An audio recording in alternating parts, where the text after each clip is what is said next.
But let's get into our study of 2 Kings.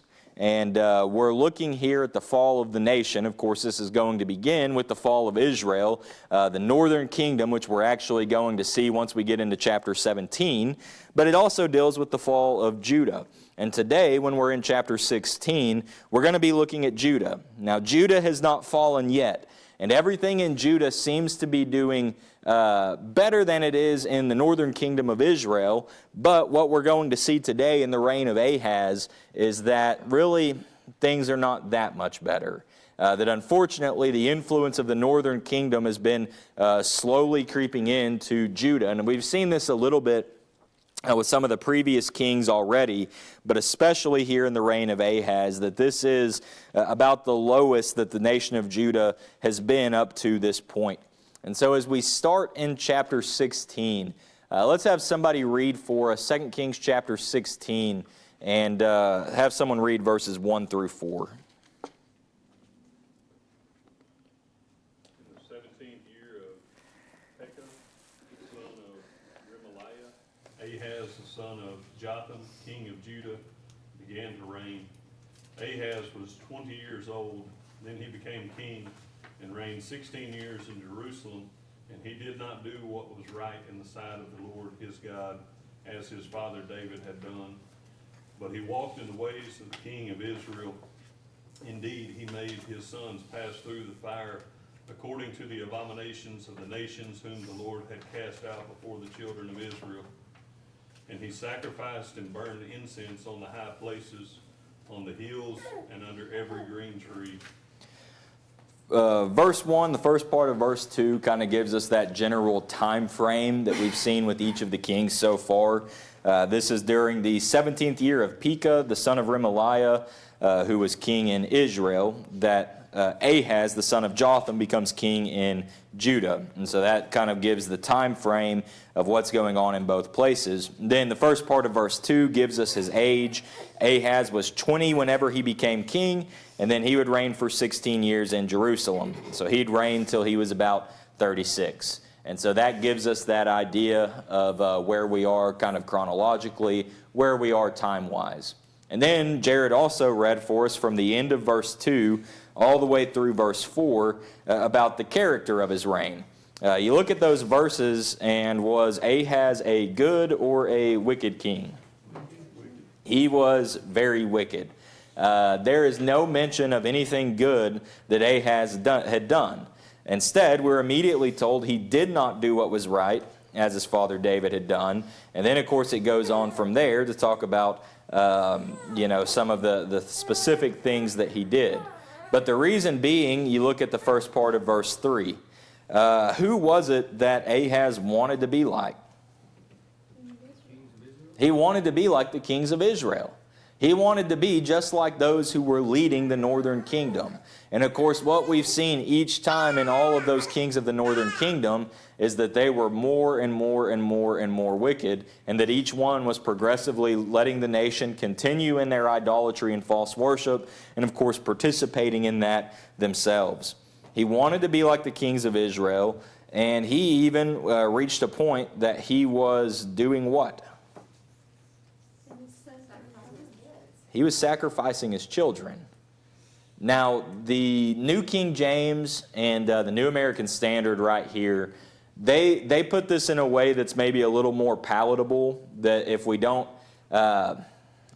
not paying very close attention, we might kind of miss the meaning of it. Because New King James, New American Standard, basically the way they translate it is that he made his son pass through the fire. And so, again, if we're not really paying close attention to the ear, that doesn't sound awful unless we know the context of it. But the English Standard leaves it where there's no question about what's going on. The English Standard Version translates this to say, he even burned his son as an offering, according to the despicable practices of the nations whom the Lord drove out before the people of Israel. And so it's abundantly clear that he is sacrificing his children, burned his son as an offering. And right here in the Kings, it leaves it singular, just one single son. But if you look in the Chronicles, in 2 Chronicles chapter 28 and verse 3. 2 Chronicles chapter 28 and verse 3. Over there, and in this particular verse, New King James and New American do make it very specific that he burned, but he says here, burned his children or sons, depending on the translation you have. And so what this tells us is that it's very possible that this was not just a one-time thing, but that with multiple children, Ahaz was offering them up to these false gods. That he was sacrificing his children. And he took even an active role in idolatry and false worship. If you look in 2 Kings 16 and verse 4, it tells us how he sacrificed and burned incense on the high places, on the hills, and under every green tree. So he was actively involved in all of this process. Based on the wording of this, that it was on the high places, the hills, every green tree. The idea of this is that he was finding every opportunity in every location he could to be able to sacrifice and worship these false gods. If we go to the book of Hosea, and mind you, at least part of Hosea's prophetic ministry is taking place during the reign of Ahaz. But Hosea, and it's not going to do me any good to look for Hosea in the New Testament. Hosea is in the Old Testament. Hosea chapter 4. Hosea chapter 4, and of course Hosea is speaking specifically of the northern kingdom of Israel, but that's exactly who Ahaz wanted to be like. Somebody read Hosea chapter 4 verses 12, or do verses 11 through 13. Harlotry wine and new wine enslave the heart. My people ask counsel from their wooden idols, and their staff informs them. For the spirit of harlotry has caused them to stray, and they have played the harlot against their God. They offer sacrifices on mountaintops, and burn incense on the hills, under oaks, poplars, and terebinths. Because their shade is good, therefore your daughters commit harlotry, and your brides commit adultery. So a lot of that there, of course, dealing with not just physical harlotry, adultery, but more than that, the spiritual harlotry and adultery that was taking place because of the way that they were turning to these idols and false gods. But I bring these verses up specifically because of what it shows in verse 13. How they offer sacrifices on the mountaintops, they burn incense on the hills, under the oaks, the poplars, the terebinths, because their shade is good. And that's really what we see with Ahaz, as it describes what he was doing in verse 4 of 2 Kings 16. How he sacrificed, burned incense on the high places, the hills, and under every green tree. So he wanted to be like the kings of Israel. He wanted, his nation to be more like the northern kingdom, and he was doing exactly as they were doing. And of course, even to the extent, as we just noticed, of sacrificing up his own children. Now, let's actually turn to 2 Chronicles 28. 2 Chronicles chapter 28. And we mentioned earlier how it is that there's the mention that there's the multiple children there that he offered up. But we also find that he was actually crafting his own idols, his own images of Baal. 2 Chronicles 28, and let's just read together beginning in verse 1. Ahaz was 20 years old when he became king, and he reigned 16 years in Jerusalem, and he did not do what was right in the sight of the Lord as his father David had done. For he walked in the ways of the kings of Israel, and made molded images for the Baals. He burned incense in the valley of the son of Hinnom, and burned his children in the fire, according to the abominations of the nations whom the Lord had cast out before the children of Israel, and sacrificed and burned incense on the high places, on the hills, and under every green tree. Now, a couple of things to note from this. Verse 2, of course, you have where it is that he actually made molded images for the Baals. It's not just that he was participating in the worship of these idols, but he was actively creating opportunity for it. He was doing what he could to even encourage it further within the nation. And then we already noted, of course, the child sacrifice, but here in the Chronicles it tells us where some of this is taking place. He burned incense in the valley of the son of Hinnom and burned his children in the fire. And all of that's going to be taking place in that same location. Here on the map, this is kind of a very zoomed in picture of some of the layout of Jerusalem. And maybe not necessarily the clearest to see, but you can tell, of course, where it's all going to be shaded. That's going to be Jerusalem, more or less, on the borders. And you had the Temple Mount over here, City of David sort of here. You have the Western Ridge here. But the reason I'm bringing this up is because you can see the Valley of Hinnom would have been just outside of Jerusalem, so really not all that far. And there's a lot of history about the Valley of the son of Hinnom. The history here, of course, we can tell based on Ahaz, dealt with child sacrifice. I'll read to you some notes dealing with the geography, dealing with the location.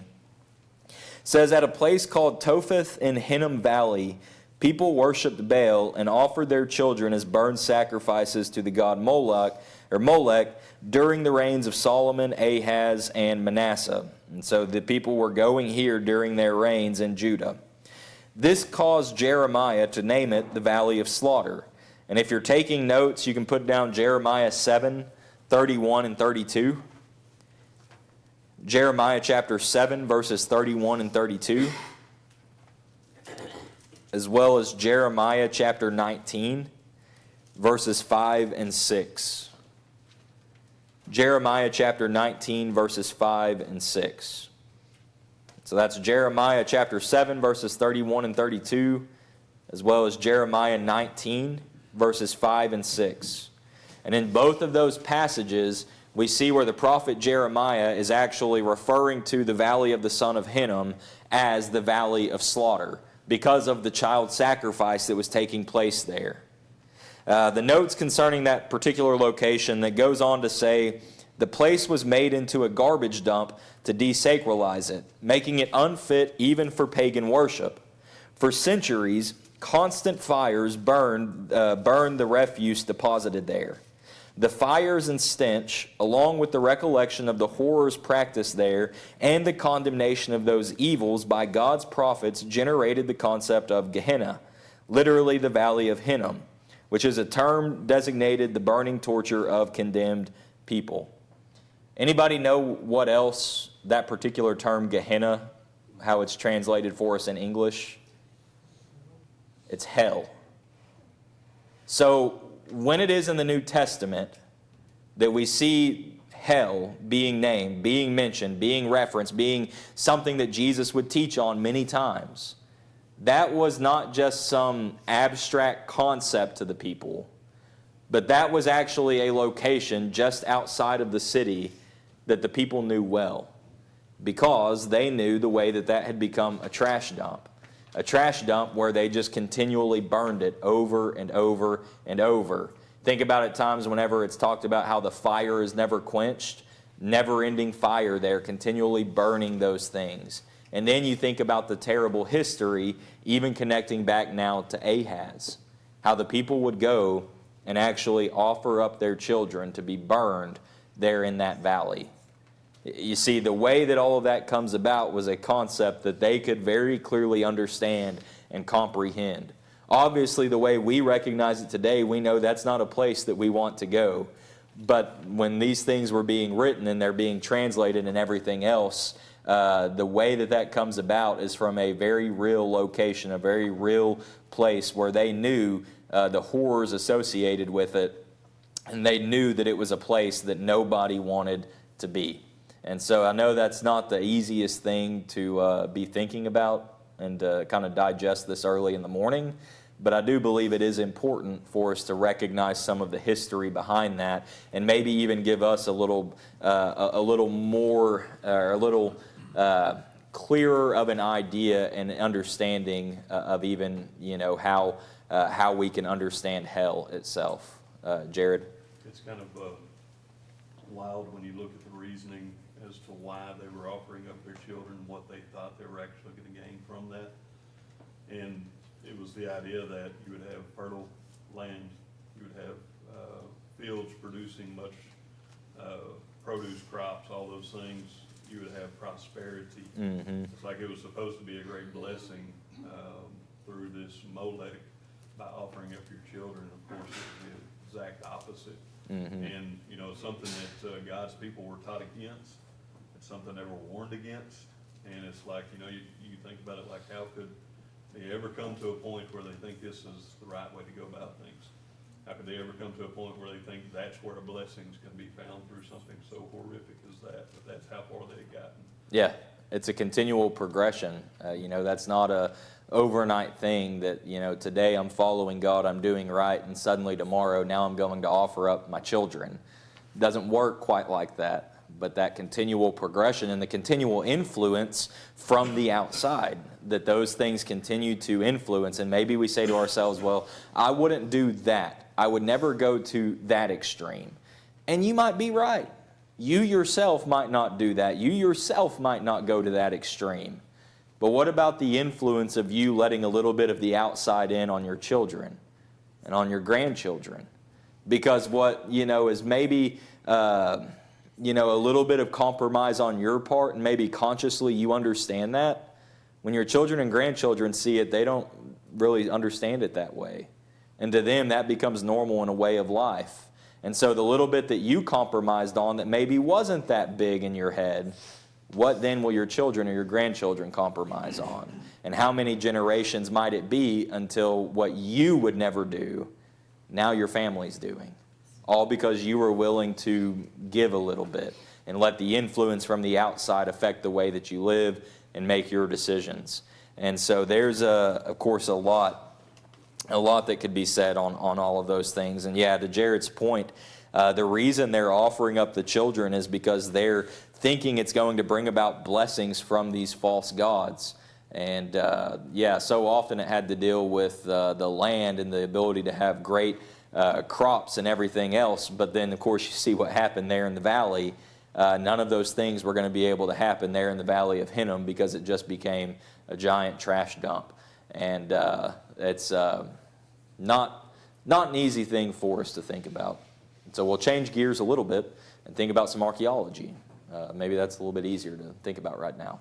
But this is these are a couple of seals that are connected to King Ahaz. Of course, the seals were the things they would use to stamp with the wax, make sure basically it's their signature that it's from the particular king. The one at the top is a seal that talked about how it was a seal belonging to Ahaz. And of course there, the way it says Yehoram, that's Jotham, king of Judah. And so that actually would have been one of King Ahaz's seals that he personally would have used. And then below that is a seal from one of Ahaz's servants. The servants had a certain amount of authority as well, being servants of the king. And so that's a seal that was found connected to Ahaz also.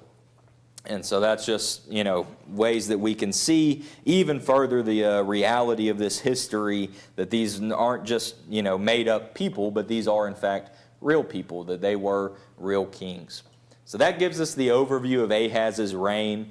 And based on what we've already seen in the 4 verses, we know things are not going to get better. And unfortunately, they do not. But we'll keep moving on, and then we'll notice this threat that comes from the Syrians. If somebody could, would you read 2 Kings chapter 16, verses 5 through 9?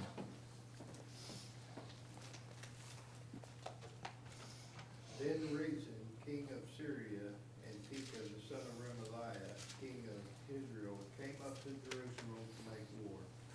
And they besieged Ahaz and could not overcome him. At that time, Rezin, king of Syria, captured Elath for Syria and drove the men of Judah from Elath. Then the Edomites went to Elath and dwell there to this day. So Ahaz sent messengers to Tilgath-Pileser, king of Assyria, saying, I am your servant and your son. Come up and save me from the hand of the king of Syria and from the hand of the king Ahaz took the silver and gold that was found in the house of the Lord and in the treasuries of the king's house, and sent it as a present to the king of Assyria. So the king of Assyria heeded him, for the king of Assyria went up against Damascus and took it, carried his people captive to Kir, and killed 3. So we find the threat that was coming from the Syrians in these verses. It began with the attacks that came from Rezin, and Rezin was the king of Syria. But it wasn't, of course, just him, because we also see from 2 Kings 16 and verse 5, who else was coming and making war with Jerusalem? Pekah, the king of Israel. Don't you know that had to be very frustrating for Ahaz? Because who did Ahaz want to be like?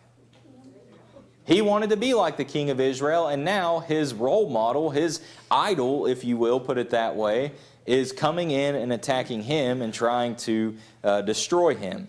But nonetheless, you have this war that's going on. Rezin and Pekah are coming up against Judah. They're coming to make war with Jerusalem. But as they besieged Ahaz, so they're basically encircled the city of Jerusalem. They've pretty much destroyed it, more or less. But they could never quite finish it because they could not overcome Ahaz. They just could not overcome Ahaz himself. They couldn't capture him. They couldn't get to him. And so instead of continuing to focus all the efforts on Jerusalem, instead, what did Rezin do? Yeah, he shifted gears and decided to capture Elath. Now, this is a map we showed back in whenever we talked about Elath. Which chapter was that?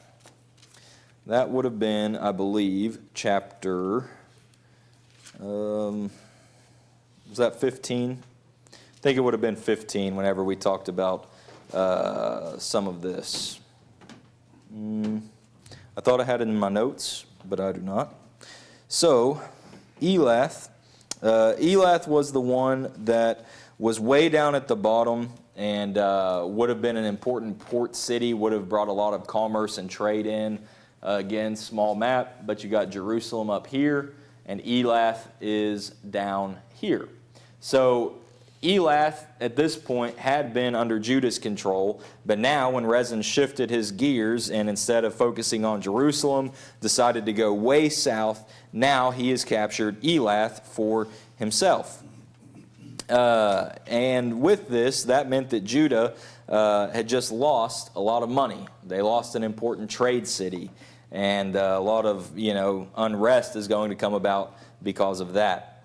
But we can find a little more detail about what was going on in these battles during this time if we go back to 2 Chronicles 28.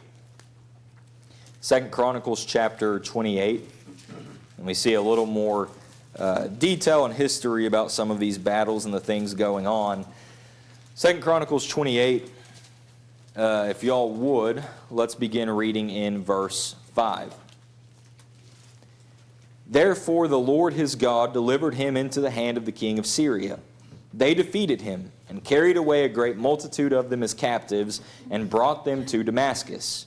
Then he was also delivered into the hand of the king of Israel, who defeated him with a great slaughter. For Pekah the son of Remaliah killed 120,000 in Judah in one day, all valiant men, because they had forsaken the Lord God of their fathers. Zikri, a mighty man of Ephraim, killed McElyea, the king's son, Azrikam, the officer of the house, and Elkanah, who was second to the king. And the children of Israel carried away captive of their brethren 200,000 women, sons and daughters, and they also took away much spoil from them and brought the spoil to Samaria. And so you see just how much loss was suffered through the course of these battles. And not just that, but we also see how many of the women and the children were taken away captive to Samaria. The Israel and Syria were just really devastating the nation of Judah. But why is it that these things were coming about?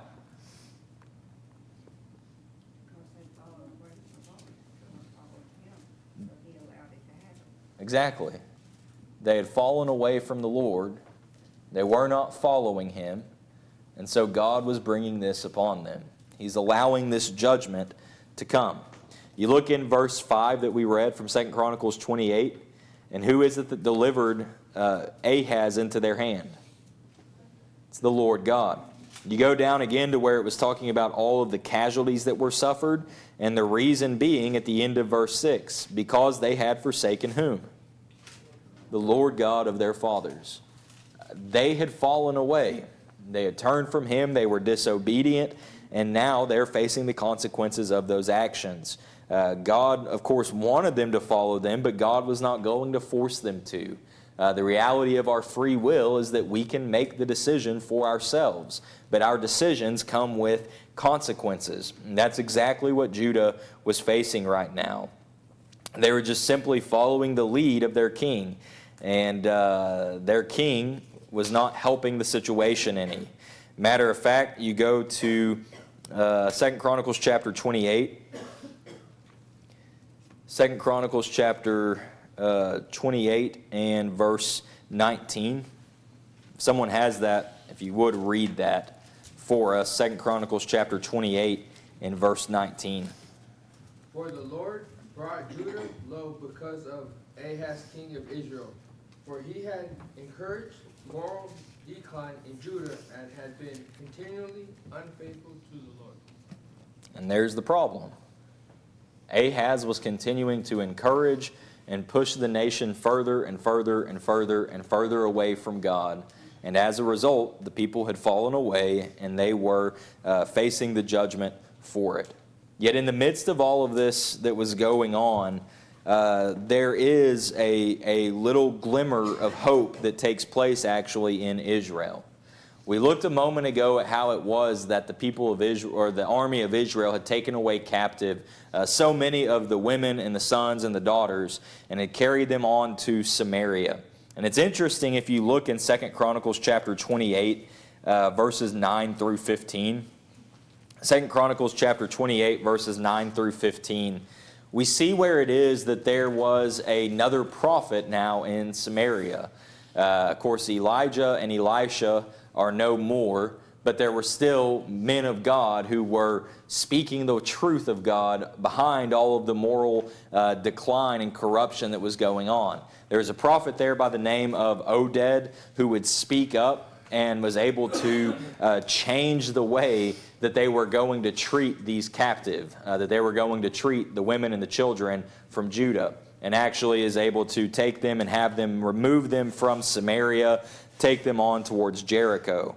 But this should have been a good opportunity for Ahaz to slow down and to stop and reflect and to think about how it is that God was able to, of course, bring this destruction upon us, but He's also able to help deliver us. Ahaz could have taken that and turned back to God and brought the nation back to God, but Ahaz did not want to do that. Ahaz had other plans in mind, and they were plans that did not involve God whatsoever. But before we see those particular plans, we see the very end of verse 6.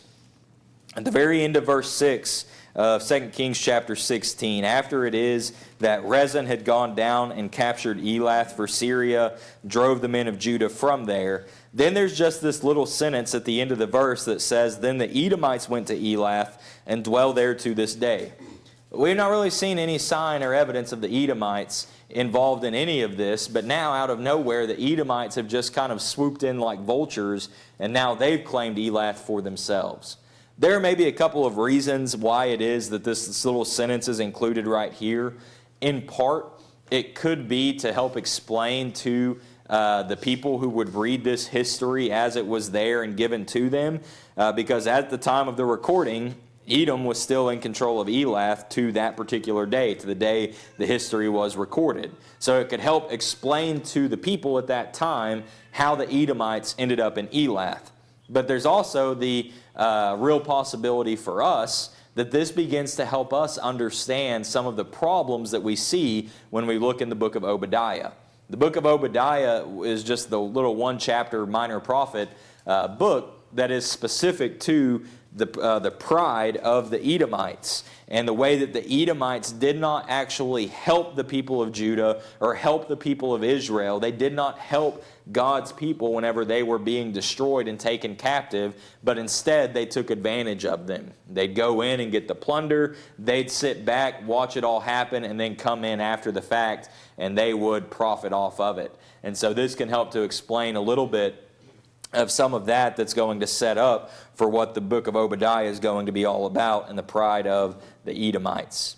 But then we'll see how it is in verses 7 through 9, as Brad read earlier, what Ahaz does in response to all of these things that were taking place. Who should Ahaz have turned to? He should have turned to God, but instead, who did he turn to? Well, not the king of Syria, the king of Assyria. Yeah, I didn't hear that correct. But yes, the king of Assyria. And so he makes this appeal to the king of Assyria, Tiglath-Pileser. Now this is the same king of Pul who we read about back in chapter 15. He's mentioned by the name of Pul there. That's just kind of the shortened form of Tiglath-Pileser. But now Ahaz is turning to this foreign king. Within this, we see how it is that he basically is just humbling himself before him.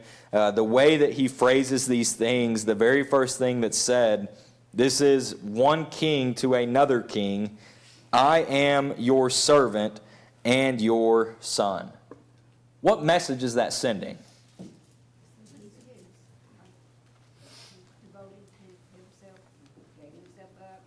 Yeah. He's submitting himself to him and saying, you're my king now, right? I'm going to do whatever it is that you want me to do, whatever it is you think is good, whatever it is you think is right. What's mine is yours, I am yours. Just please come do what? Come save me. Come save us. Come deliver us. He should have been turning to God, saying these exact things to God, but instead he turns to the king of Assyria to be able to come and help and rescue and save and deliver him. He submits himself to him, humbles himself, bows the knee, bows his head, and is asking him basically to come and be his Savior. Now, it's no surprise that whenever money is involved in the picture, that Tiglath-Pileser is going to show up. You look at verse 8, you see how Ahaz took the silver and gold found in the house of the Lord and the treasuries of the king's house and sent it as a present to the king of Assyria. So he took of all of these things and depleted the resources.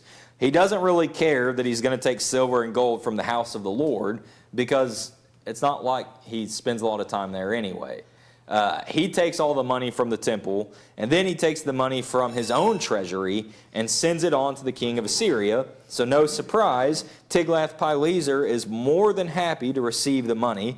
And verse 9 tells us the king of Assyria heeded him. For the king of Assyria went up against Damascus and took it, carried its people to Kir, and killed Rezin. Now, right here we find that Tiglath-Pileser heeded what it is that Ahaz wanted, and he does take care of the problem of Syria. He does take care of the problem of Rezin. But it seems like perhaps Ahaz was wanting a little bit more to be done. And the way that we can come to this conclusion is if we go to 2 Chronicles chapter 28. Because there was actually more that's taking place behind the scenes, more going on in the chaos of all of this war than what we find in 2 Kings 16. 2 Chronicles chapter 28, read with me if you would, beginning in verse 16. At the same time, King Ahaz sent to the kings of Assyria to help him. For again, the Edomites had come, attacked Judah, and carried away captives. So not just a problem with Syria and Israel, but now you have the problem of the Edomites. Verse 18, the Philistines also had invaded the cities of the lowland and of the south of Judah, and had taken Beth-Shemesh, Aijalon, Gederoth, Soka with its villages, Timnah with its villages, and Gimzo with its villages, and they dwelt there. So you also have the Philistines coming and picking away at the land of Judah as well. For the Lord brought Judah low because of Ahaz, king of Israel, for he'd encouraged moral decline in Judah and had been continually unfaithful to the Lord. Verse 20. Also Tiglath-Pileser, king of Assyria, came to him and distressed him and did not assist him. For Ahaz took part of the treasures from the house of the Lord, from the house of the king, and from the leaders, and he gave it to the king of Assyria, but he did not help him. Tiglath-Pileser takes the money. We know from the kings that he goes ahead and takes care of Rezin in Syria, but it seems like Ahaz was really wanting him to take care of all of his problems. I'm going to give you this money. You take care of Syria. You take care of Israel. You take care of the Edomites. You take care of the Philistines. You bring your army here and protect me and protect us. And I'm going to give you this money. Tiglath-Pileser takes the money. He starts heading back north, takes care of Syria on his way as he heads on back toward his own palace in Assyria. He didn't actually help Ahaz at all. Instead, all he did was add to the problem, because now he has taken the bulk of Ahaz's money, the bulk of the nation's resources, and gotten out of town and isn't picking up the phone anymore, right? That's the problem that happens whenever you turn to the ones you shouldn't turn to. There's a lot that can be said with this, and we'll have just a couple of minutes here. But when we think about what Ahaz did in turning to Tiglath-Pileser instead of the Lord, do we ever kind of turn to our own Tiglath-Pileser in our times of need? In what ways is that going to be seen? How do we do this today? Where do we turn at times when we have problems? Other people. We turn to other people. And more often than not, the other people are what type of people? Worldly people. We know who we should go to, but instead we turn to other people. We know we should go to God. At times we know that we should go and talk to our brethren, but unfortunately many times we go and we talk to the people of the world. With this also, we think about how sometimes there are things that involve money. You think about how Ahaz is paying off Tiglath-Pileser. And I don't want you to misunderstand me on this. I do believe that therapy, counseling, things like that in a professional sense are extremely important and very good. And those things I understand cost money. But my point in thinking about this right now, do we ever pay the money, talk to the therapists and counselors, but never actually talk to God? Do we try to replace who we should be talking to with the others? Again, not trying to diminish and say those things aren't necessary. I do believe they're good and they're needed. But those things should never replace God himself, right? What else at times might we be paying money to try to come and rescue us? Think about things that numb the senses.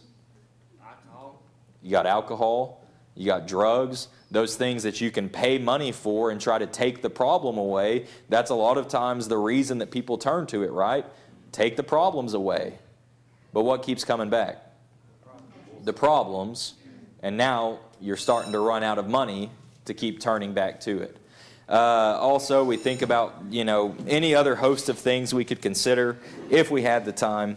But we can understand the way that this plays out in our own life. When we're running into problems and we realize that we need help and we need a Savior, who do we need to humble ourselves before? Humble ourselves before God, not before our own Tiglath-Pileser.